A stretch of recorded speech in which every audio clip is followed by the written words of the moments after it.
Hi there, I'm Scarlett, and I hail from the heart of Dallas, Texas. I'm a 35-year-old woman. I have got a story to tell, so grab a seat and let me take you on a little journey through my life.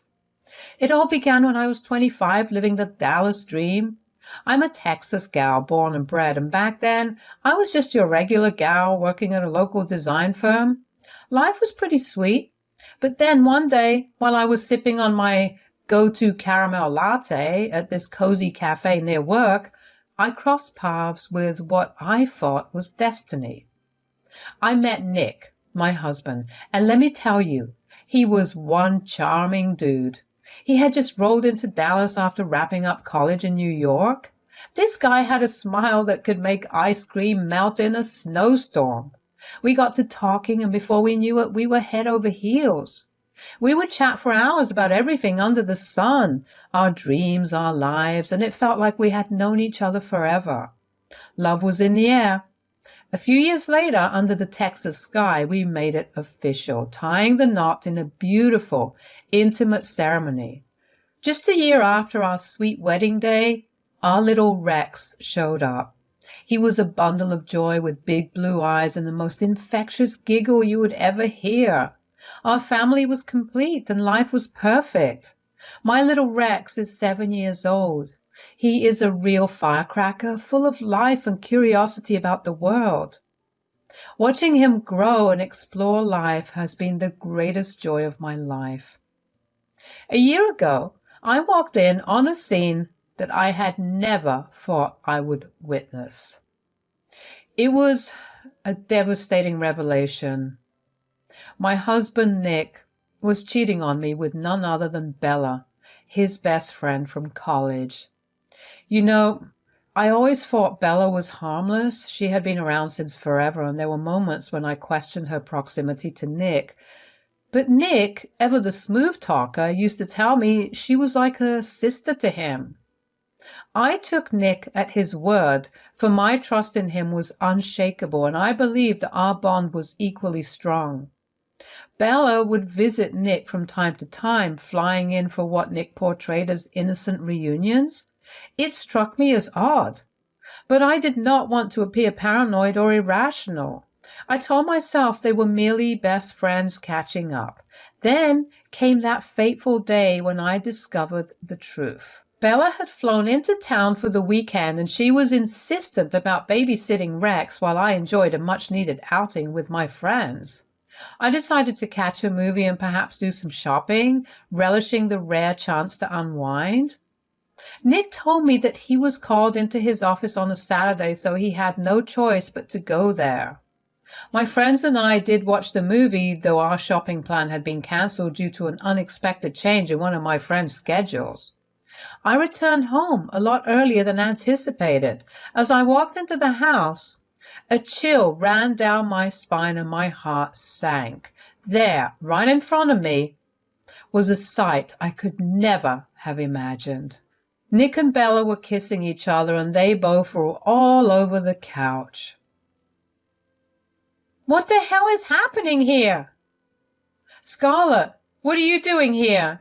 You were supposed to be here later. Huh? Are you serious? This is my home, not yours. Also, that is my husband and not yours. Scarlett, please, babe, this is not what it seems to be. I can explain. I don't need your explanation. How long has this been going on for? Nick looked at me in the eye and told me the truth. Well, a while. How much is a while? Don't get angry, Scarlett. It was when you were pregnant with Rex.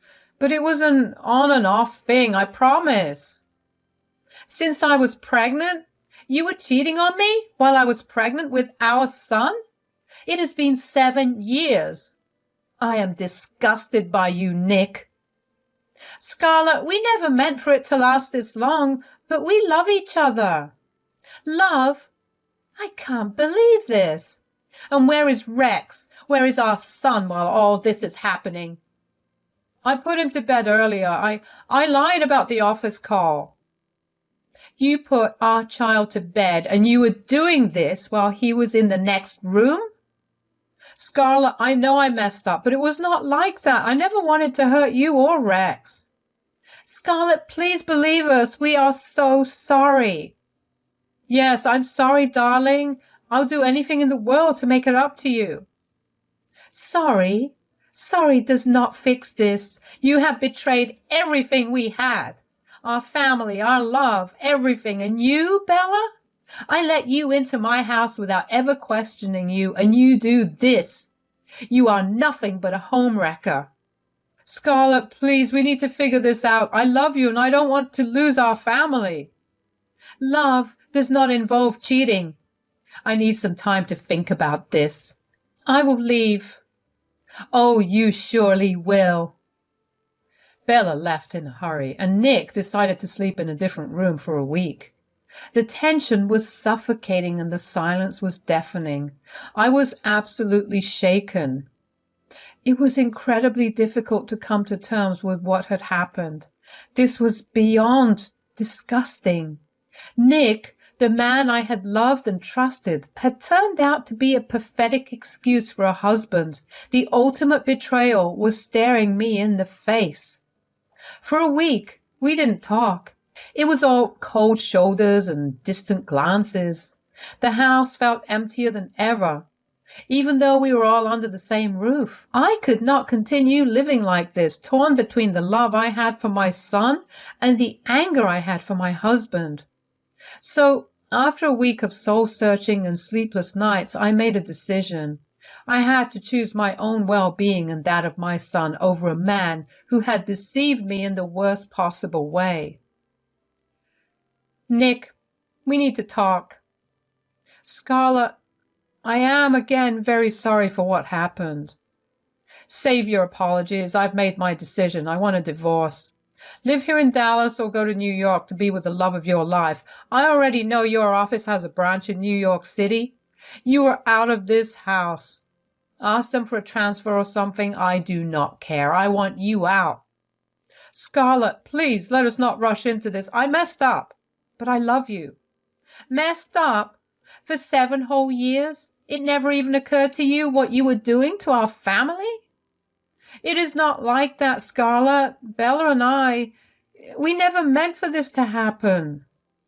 But it did, Nick. You chose to betray me, your wife, with your so-called friend.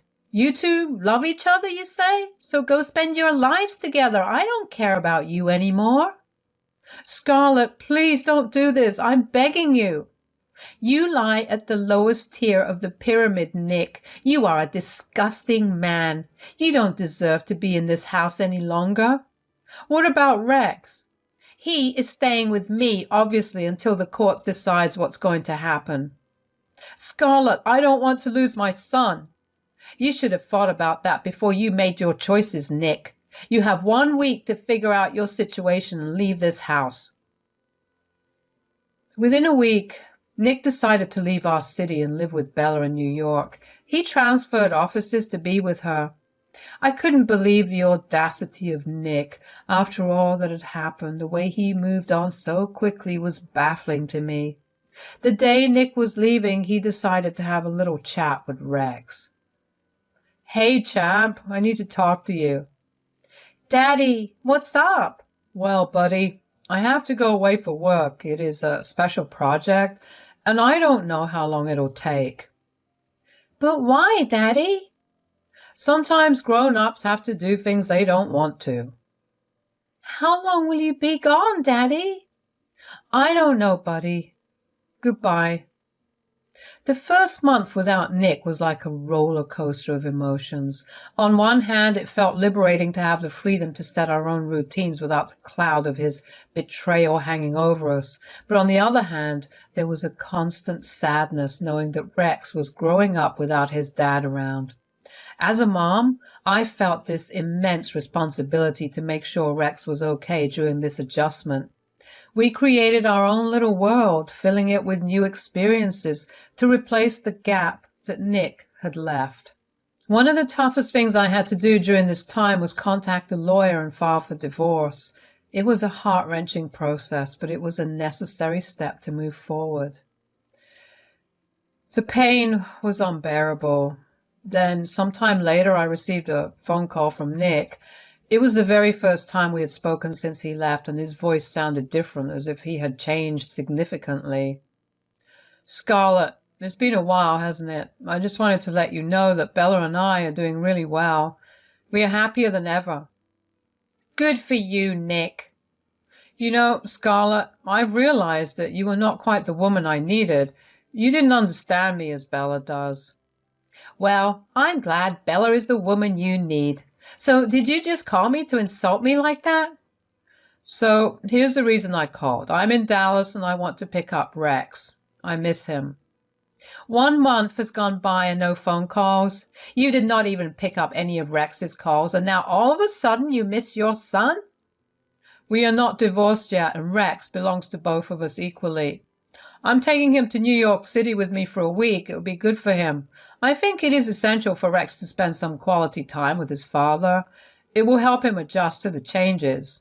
I understand that, Nick, but we should work out a proper arrangement. We do not want to disrupt Rex's routine or create confusion. Scarlett, I'm his father. I know what's best for him. I already bought his plane ticket. This is happening. I will drop by later tonight. Just pack a bag for him, will you? Sure. After my talk with Nick, I had to shift gears and prepare Rex for his week with his dad, so I packed a bag for him. You know, the essentials, his favorite toys, clothes, and that worn-out stuffed bear he can't sleep without. I wanted Rex to feel at home wherever he was. Then came the heart-to-heart talk. I sat him down and tried to make it as light as possible. I told him he was going on an adventure in New York City with his dad, and Bella would be there too. Oh, the innocence. And then I gave him his tablet and told him I would contact him about it. He was nervous and excited at the same time. Later that night, Nick and Bella came to pick Rex up. I watched them from the window as their car pulled up. Bella, I did not know you'd be here too. Well, Scarlett, you should have expected that. Bella and I are together now. Yeah, Scarlett, we are very much together. Look, this is not the time or place. I can't believe he'll be living with you and Bella. You better believe it. And one more thing, Nick. When you are with Rex, please don't tell him what's really going on between you and Bella. Don't put any ideas into his head. He's just a kid and he doesn't need to be caught up in all of this. You are always overthinking things, Scarlett. I'm just protecting my son. As they left, I was left alone with my thoughts. Life had been happening so fast with so many changes in just a couple of months. It was hard to catch up, you know. I could not help but think about Rex staying with Nick and Bella, especially Bella. Would he be confused about why his daddy was living with another woman? It was all so overwhelming. This was the first time Rex had been away from me for an extended period, and it made me a bit anxious. I knew he would be in good hands with his father, but I couldn't help but worry about how all these changes were affecting my little boy. Thankfully, I had a solid support system. My friends and parents were there for me, providing comfort and a listening ear when I needed it. I was incredibly grateful for them, and they helped me navigate the emotional roller coaster that was my life at that moment. For the next 4 days, I made it a point to video call Rex every day. Each time he picked up, it was like a little ray of sunshine. Sometimes he was out in the park with his dad, and on one memorable occasion they were at Coney Island, riding all those funfair rides. Rex seemed so happy, and that was a relief. Bella was often there with them, and it was hard to see her interacting with my son. The pain was still fresh. On the 5th night of Rex's stay, when I video called him, my wildest nightmare came true. Hey, champ, how was your day? What did you do? I've missed you. We went to a museum, Mom. It was so cool. I wish you could have been there. That sounds fun. Where is your dad, by the way? He's not home, Mom. Oh, he's not? It is quite late, so you must be with Bella, right? No, Mom, I'm home all alone. Wait, what? Is there a babysitter with you? No, there's no babysitter, Mom. Rex, It is 10 at night. Did you eat something? Dad said he would get pizza on his way back home, but he's not back yet.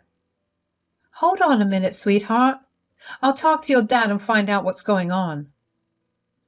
I was mad, furious even, at Nick. How could he leave Rex all alone? It was irresponsible and, quite frankly, unacceptable. My concern grew as I tried calling both Nick and Bella, but neither of them was picking up. It was as if the universe had conspired to send me into a panic.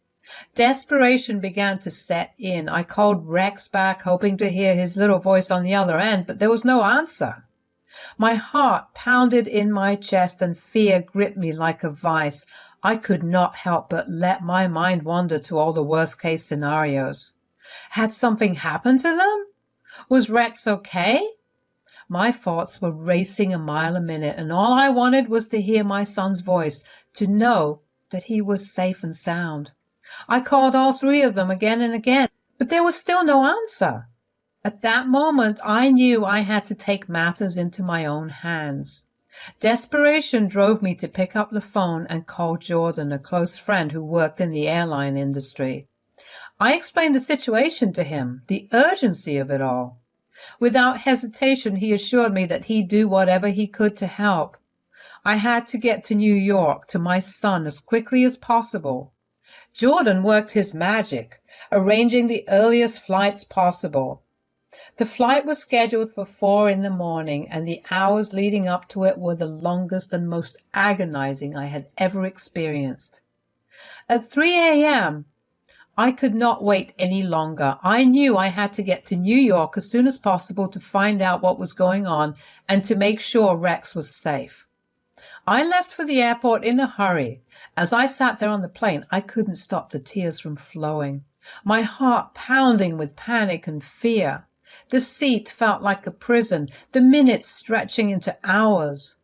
I knew where Bella's apartment was, having been there once during a visit, but finding my way there at that hour was a challenge, and the dark, quiet streets of New York City only added to my sense of urgency. It was 9 in the morning when I finally reached Bella's apartment. Exhausted, frantic, and terrified, I stood outside her door, my heart pounding. My knuckles hit the door in a hurried rhythm, each sound feeling like an eternity as I waited for someone to answer. Rex finally answered the door.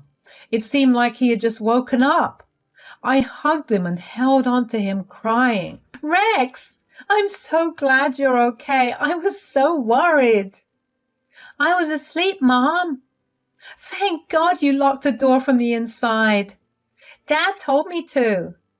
"Rex, are Dad and Bella still not back yet?" "No, Mom, they're not here." "Well, sweetie, Mommy is first going to make you a quick snack and then pack your bags. You are coming back with me." I stayed at Bella's apartment with Rex until 1 in the afternoon. The flight back home wasn't scheduled until 3, and there was no sign of Nick and Bella. With each passing minute, my fury grew, and I could have throttled them both with my bare hands for their irresponsibility. I couldn't fathom how they could leave a 7-year-old child all alone and not have the decency to communicate with me. God only knows where they were, what they were doing, or why they had left my son unattended. I just wanted to get back to Dallas.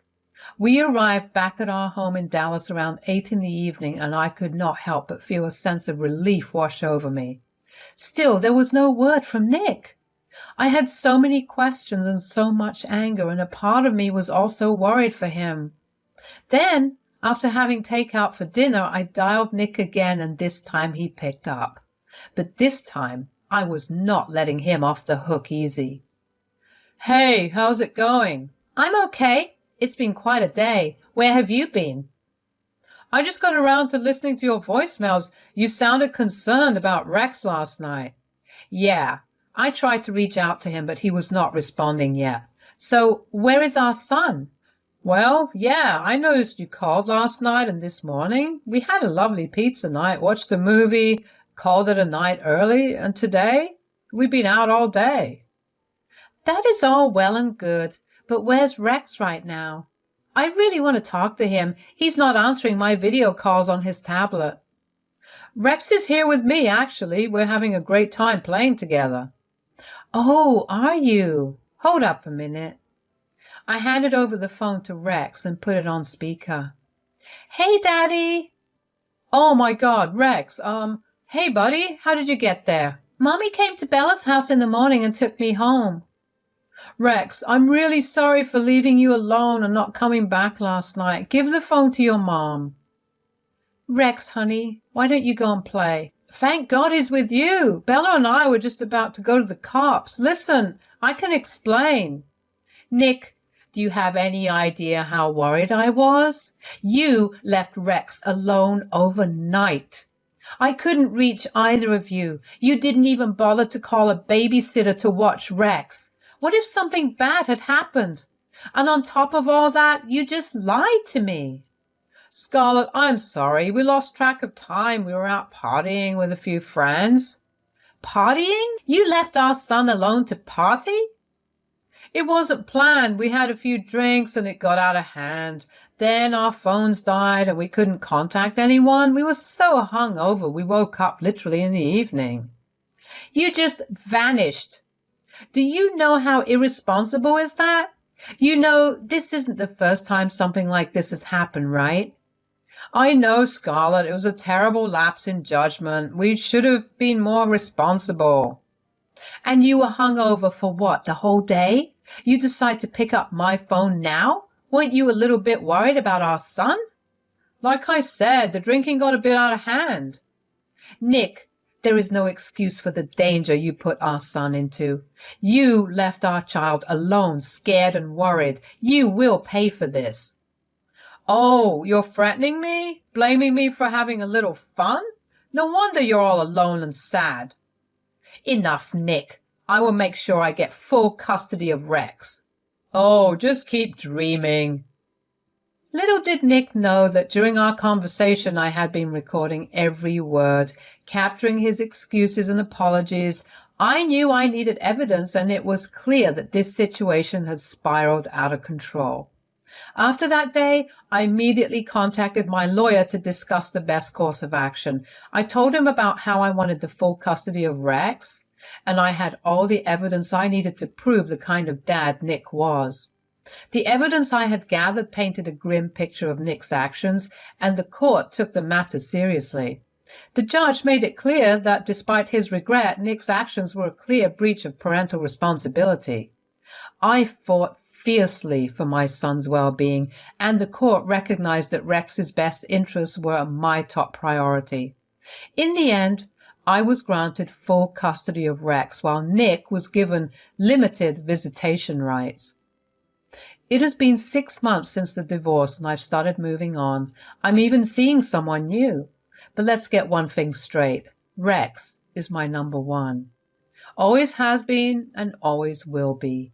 Nick, well, he's pretty mad about the whole divorce thing. But then, out of the blue today, Nick called me up sounding all desperate and regretful. He drops a news on me. Bella cheated on him. Talk about a plot twist. He wanted me to take him back. Ha ha, what a joke. Well, they say what goes around comes around. And today, it seems like life's giving Nick a little taste of his own medicine.